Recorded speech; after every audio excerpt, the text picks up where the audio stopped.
Excellence academy. नमस्ते दोस्तों। आज के इस सेशन में हम एक ऐसी दुनिया में डाइव करने वाले हैं जो हर वक्त हमारी आंखों के सामने होती है पर एक्चुअली हमें दिखती नहीं। ये है the invisible chemistry happening all around us. देखिए, हमारी सुबह की पहली कॉफी के टेस्ट से लेकर हमारे पेट के डाइजेशन प्रोसेस तक लिटरली हर जगह साइंस का मैजिक छिपा है। तो आज हम उन बोरिंग टेक्स्ट बुक्स को अपनी रियल लाइफ से कनेक्ट करेंगे और जानेंगे कि कैसे छोटे छोटे केमिकल रिएक्शंस हमारी रोजमर्रा की जिंदगी को चला रहे हैं। Okay, let's dive into this. एक बहुत ही कॉमन सिचुएशन सोचिए। आप किसी पार्टी में गए हैं, वहां थोड़ी ओवर ईटिंग हो गई और पेट में अचानक से एसिडिटी होने लगी। ऐसे में आप एग्जैक्टली क्या करेंगे? क्या आप लेमन जूस पिएंगे, विनेगर लेंगे, या फिर एक बेकिंग सोडा का सोल्यूशन ट्राई करेंगे? ये कोई केमिस्ट्री एग्जाम का सवाल नहीं है दोस्तों। ये एक एवरीडे रियल लाइफ प्रॉब्लम है और इसका जो एग्जैक्ट सोल्यूशन है वो छुपा है एसिड्स और बेसिस के केमिकल बैलेंस में। आज हम यही बैलेंस डिकोड करने वाले हैं। आज के इस मॉड्यूल में हम फटाफट ये टॉपिक्स कवर करेंगे। पहले एसिड्स, बेसिस एंड इंडिकेटर्स, उसके बाद देखेंगे हाउ केमिकल्स रिएक्ट और द कॉमन फैक्टर जिसे आयंस कहते हैं। फिर हम मेजरिंग टूल्स यानी पीएच स्केल के बारे में जानेंगे, उसके बाद पीएच इन एवरीडे लाइफ और फाइनली इसे रैप अप करेंगे द फैमिली ऑफ सॉल्ट्स के साथ। तो चलिए सेक्शन 1 से शुरू करते हैं, acids, bases and indicators. Basically how to tell them apart. किसी भी केमिकल को मिक्स करने से पहले हमें उन्हें आइडेंटिफाई करना आना चाहिए, राइट? आखिर हमें पता कैसे चलेगा कि कौन सा सब्सटेंस एसिडिक है और कौन सा बेसिक? इनकी फाउंडेशनल प्रॉपर्टीज काफी सिंपल है। एसिड्स हमेशा टेस्ट में सावर यानी खट्टे होते हैं और सबसे जरूरी बात, ये ब्लू लिटमस पेपर को रेड कलर में चेंज कर देते हैं। दूसरी तरफ बेसिस टेस्ट में बिटर यानी कड़वे होते हैं और ये रेड लिटमस को ब्लू कर देते हैं। एक बहुत ही फेमिलियर एग्जांपल लेते हैं। कभी आपके व्हाइट कपड़े पर टर्मरिक यानी हल्दी वाली सब्जी की ग्रेवी गिरी है? टर्मरिक एक नेचुरल इंडिकेटर है। जब आप उस स्टेन पर सोप रगड़ते हैं जो कि एक्चुअली बेसिक इन नेचर होता है, तो वो येलो स्टेन तुरंत मैजिकली रेडिश ब्राउन हो जाता है। ये केमिस्ट्री लिटरली हमारे घर के वॉशरूम में रोज होती है। कलर्स के अलावा हमारे पास एक और तरह के इंडिकेटर्स होते हैं जिन्हें हम कहते हैं ऑल्फैक्टरी इंडिकेटर्स। ये वो सब्सटेंसेस हैं जिनकी स्मेल या ओडोर एसिडिक या बेसिक मीडिया के कांटेक्ट में आते ही पूरी तरह चेंज हो जाती है। जैसे चॉप्ड अनियंस ले लीजिए या वेनिला एसेंस। अगर आप वेनिला एसेंस में थोड़ा बेसिक सोल्यूशन डालेंगे तो उसकी वो स्वीट स्मेल गायब हो जाएगी।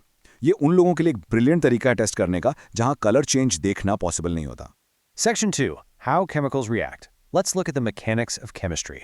Now what's really interesting about this slide is कि जब ये एसिड्स और बेसिस दूसरी चीज़ों के साथ, स्पेशली मेटल्स के साथ कांटेक्ट में आते हैं, तब एग्जैक्टली क्या होता है।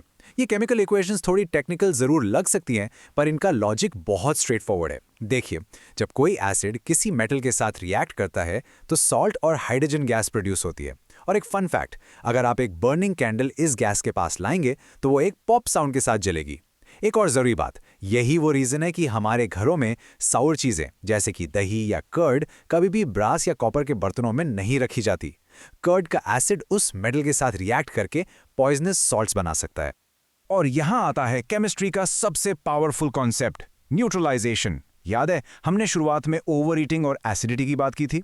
जब आपको एसिडिटी होती है और आप बेकिंग सोडा का सॉल्यूशन पीते हैं तो आप एसेंशियली एक न्यूट्रलाइजेशन रिएक्शन ट्रिगर कर रहे होते हैं। बेकिंग सोडा एक बेस है जो पेट के एक्सेस एसिड को नलीफाई कर देता है। रिजल्ट क्या बनता है? सिर्फ हार्मलेस सॉल्ट और वाटर, और आपको तुरंत आराम मिलता है। Let's move on to Section 3. The common factor. Ions. ये इनकी invisible power है। अब हम इन केमिकल्स के थोड़ा और डीपली अंदर चलते हैं। आखिर इन सभी एसिड्स और बेसिस में ऐसी कौन सी इनविजिबल पावर छिपी है जो इनको इतना रिएक्टिव बनाती है? वेल, इनकी असली पावर तब बाहर आती है जब इनको पानी में यानी एक्वस सॉल्यूशन में मिलाया जाता है। पानी में जाते ही एसिड्स कंप्लीटली सेपरेट होकर हाइड्रोजन यानी H+ आयंस प्रोड्यूस करते हैं। इन्हीं फ्रीली मूविंग आयंस की वजह से एसिड्स पानी में इलेक्ट्रिसिटी कंडक्ट कर पाते हैं। दूसरी तरफ जब बेसिस पानी में जाते हैं वो हाइड्रोक्साइड यानी OH- आयंस रिलीज करते हैं। इसमें कैच ये है कि ड्राई स्टेट में जैसे कि ड्राई HCl गैस किसी लिटमस पेपर का कलर चेंज नहीं करती, क्योंकि विदाउट वाटर ये आयंस सेपरेट ही नहीं होते। यहां पर टर्मिनोलॉजी का एक बड़ा इंपॉर्टेंट ट्विस्ट है। देखिए, सारे के सारे बेसिस पानी में डिसॉल्व नहीं होते। जो स्पेशल बेसिस पानी में इजीली घुल जाते हैं उन्हें हम केमिस्ट्री की लैंग्वेज में एल्कलीज कहते हैं। So to put that simply, all alkalis are bases but all bases are not alkalis. ये एल्कलीज टच करने में काफी सोपी फील होते हैं, कड़वे होते हैं और हाँ, करोसिव भी हो सकते हैं, इसीलिए इन्हें बिना सेफ्टी के छूना बिल्कुल नहीं चाहिए। So the crucial point is, जब भी आप लैब में कॉन्सेंट्रेटेड एसिड को पानी के साथ डाइल्यूट करते हैं तो आपको एक्सट्रीमली केयरफुल रहना पड़ता है। क्यों? क्योंकि ये प्रोसेस हाईली एक्सोथर्मिक होता है, जिसका मतलब है इसमें से मैसिव अमाउंट में हीट निकलती है। सही तरीका ये है कि हमेशा पहले बीकर में पानी लें और फिर एसिड को ड्रॉप बाय ड्रॉप धीरे धीरे ऐड करें और स्टर करते रहें। वार्निंग, ध्यान से सुनिए, कभी भी, and I mean never, concentrated acid के अंदर सीधा पानी ना डालें। ऐसा करने से इतनी एक्सट्रीम हीट जनरेट होती है कि एसिड स्प्लैश होकर आपको जला सकता है और ग्लास का बीकर शैटर भी हो सकता है। ओके, आगे बढ़ते हैं सेक्शन 4 पर, measuring strength with the pH scale, basically chemistry का पावर मीटर। अब सवाल ये उठता है कि कौन सा एसिड या बेस कितना स्ट्रांग है, ये मेजर कैसे करें? इसके लिए साइंस ने एक यूनिवर्सल मीटर बनाया है जिसे हम पीएच स्केल कहते हैं। यहाँ पी एक जर्मन वर्ड पोटेंस से आता है, जिसका लिटरली मतलब ही पावर है। इस स्केल पर एग्जैक्टली नंबर 7 का होना प्योर न्यूट्रलिटी का सिंबल है, ना इधर ना उधर, जैसे कि हमारा प्योर डिस्टिल्ड वाटर। एक और फैसिनेटिंग चीज पता है क्या है? हमारा ह्यूमन बॉडी और ब्लड भी लगभग इस न्यूट्रल मार्क के आसपास ही ऑपरेट करता है, 7.0 से 7.8 के बहुत ही नैरो रेंज में। ये पीएच स्केल 0 से 14 तक जाता है और ऑनेस्टली पूरी दुनिया की केमिकल बैलेंसिंग को यही डिक्टेट करता है।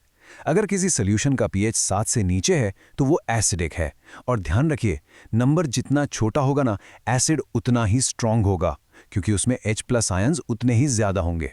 सिमिलरली, अगर पीएच वैल्यू 7 से ऊपर है तो वो बेसिक या एल्कलाइन है। यहाँ रूल उल्टा है, नंबर जितना बड़ा, बेस उतना ही strong. Section 5, pH in everyday life, chemistry in action. And this brilliantly illustrates कि ये थियोरेटिकल लैब केमिस्ट्री हमारे आसपास रियलिटी में कैसे दिखती है।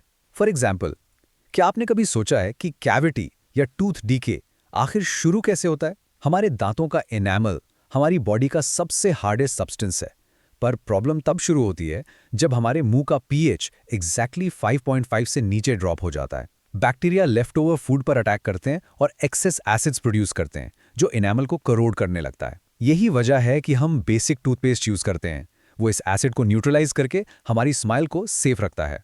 अगर हम नेचर को देखें तो उसने प्रॉपरली पैक करके बहुत सारे एसिड्स हमारी किचन तक पहुंचाए हैं। इस टेबल को देखिए, विनेगर यानी सिरका, उसमें एसिटिक एसिड होता है, नींबू और ऑरेंजेस में सिट्रिक एसिड, और सावर मिल्क या कर्ड में लैक्टिक एसिड।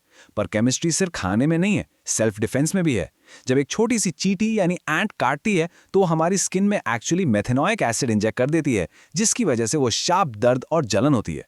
नेचर की केमिस्ट्री का एक बहुत ही अमेजिंग एग्जाम्पल देता हूँ। जंगलों में एक नेटल नाम का पौधा उगता है। अगर गलती से आप उसको छू लें तो उसके स्टिंगिंग हेयर्स बिल्कुल चींटी की तरह मेथेनोइक एसिड आपकी स्किन में डाल देते हैं। पर नेचर का जीनियस देखिए, उसी नेटल प्लांट के बिल्कुल आसपास अक्सर एक और पौधा उगता है जिसे डॉग प्लांट कहते हैं। डॉग प्लांट केमिकली बेसिक होता है। उसके पत्ते को तोड़कर दर्द वाली जगह पर रगड़ने से इंस्टेंटली न्यूट्रलाइजेशन रिएक्शन होता है और आपको रिलीफ मिलता है। Crazy right? Nature already holds the antidote. Let's move to our final section and see how this builds up. Section 6, the family of salts, the final end product. जब एक acid और एक बेस पूरी तरह से लड़कर एक दूसरे को न्यूट्रलाइज कर देते हैं तो जो प्रोडक्ट बचता है वो है सॉल्ट। और इन सॉल्ट्स की आपस में प्रॉपर फैमिलीज होती हैं।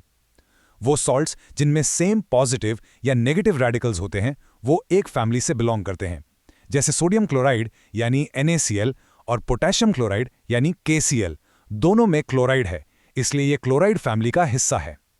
बाय द वे, ये वही सोडियम क्लोराइड है जो हमारे रोज के खाने में डलता है, और एग्जैक्टली यही वो नमक था जो महात्मा गांधी के हिस्टोरिक दांडी मार्च का एक पावरफुल सिंबल बना था। यहाँ मैं ना एक बहुत बड़ा मिसकंसेप्शन क्लियर करना चाहता हूँ। अक्सर लोग सोचते हैं कि सारे सॉल्ट्स ऑटोमेटिकली न्यूट्रल होते हैं, पर ऐसा बिल्कुल नहीं है। सॉल्ट का फाइनल पीएच इस बात पर डिपेंड करता है कि उसके पेरेंट एसिड और बेस की टक्कर कैसी थी। एक टग ऑफ वॉर की तरह सोचिए। अगर एक स्ट्रॉन्ग एसिड का रिएक्शन एक वीक बेस से हो तो जीत एसिड की होगी और रिजल्टिंग सॉल्ट एसिडिक बनेगा। अगर एक वीक एसिड और स्ट्रॉन्ग बेस मिलते हैं तो सॉल्ट बेसिक बनेगा। सिर्फ और सिर्फ तब जब दोनों एसिड और बेस इक्वली स्ट्रॉन्ग होते हैं तभी वो पूरी तरह कैंसल आउट होते हैं और एक कंप्लीटली न्यूट्रल सॉल्ट बनता है जिसका पीएच एग्जैक्टली 7 होता है। अब जब आप इन केमिकल्स की हिडन मैकेनिक्स, इनकी आयोनिक पावर और पीएच स्केल का पूरा गेम समझ चुके हैं, जरा इस बारे में सोचिए। अगली बार जब आप अपना खाना एंजॉय कर रहे होंगे या नेचर में घूमते हुए पौधों को देखेंगे, क्या आप उस इनविजिबल ब्रिलियंट केमिस्ट्री को महसूस कर पाएंगे जो इस पूरी दुनिया को ऐसे परफेक्टली बैलेंस कर रही है? मुझे पूरी उम्मीद है कि एक्सीलेंस एकेडमी का ये एक्सप्लेनर आपके लिए सच में आई ओपनिंग रहा होगा। अपने आसपास की साइंस को ऐसे ही ऑब्जर्व करते रहिए। Keep learning, keep questioning and keep exploring the chemistry of